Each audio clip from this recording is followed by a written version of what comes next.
नमो नमः प्रिय छात्राः, प्यारे बच्चों। आज हम अष्टमी कक्षा का सप्तमः पाठः भारत जनता हम के प्रश्नोत्तर करेंगे। इसका अभ्यास कार्य करने से पहले पिछली कक्षा में जो हम पढ़ चुके हैं उसके बारे में थोड़ा सा पुनरावृत्ति कर लेते हैं। यह पाठ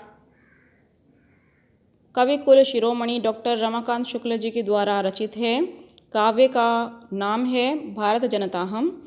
उस काव्य से कुछ ये पद्य लिए गए हैं जो हमने पिछली कक्षा में पढ़ लिए थे। आज की कक्षा में हम इनके प्रश्नोत्तर करेंगे। बच्चों, इस पाठ में भारत की जनता की विशेषताओं को बताया गया है बहुत ही सुंदर शब्दों में और काव्यात्मक छंदबद्ध तरीके से।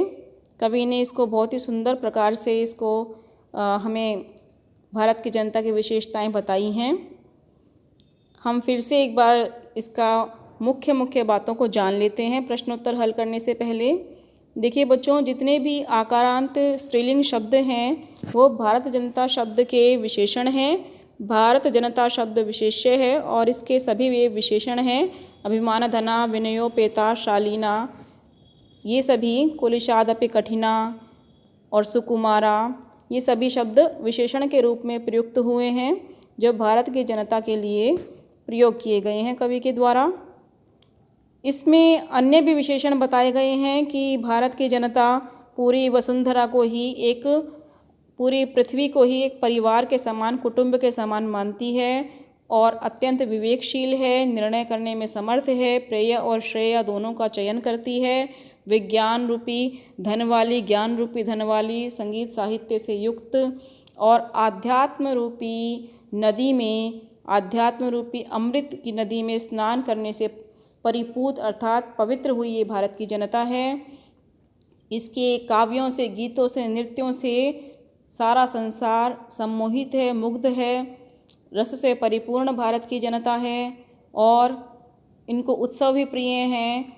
यहाँ पर देखिए भारत की जनता, कवि ने स्वयं को भारत की जनता का प्रतिनिधि मानते हुए अहम शब्द का प्रयोग किया है कर्ता के रूप में। सभी जगह अहम की पुनरावृत्ति हुई है बार बार। अहम भारत जनता, मैं भारत की जनता। जो भी क्रियापद आए हैं उत्तम पुरुष एक वचन के रूप में आए हैं, क्योंकि भारत की जनता जब अहम के रूप में, मैं के रूप में प्रयोग हुई है तो अहम के साथ जो क्रियापद का प्रयोग होता है वो उत्तम पुरुष के एक वचन में होता है। चिनोमी, अहम चिनोमी, मैं चुनती हूँ, इस प्रकार। और पश्यामी, पश्यन्ति, ये सभी क्रिया जो प्रयोग की गई हैं अहम के लिए हैं, अहम कर्ता और साथ में क्रियापद का प्रयोग अहम गतास्मि, करोमि।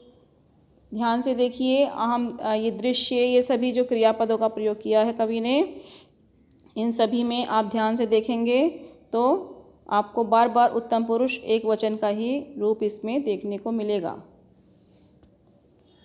अब देखिए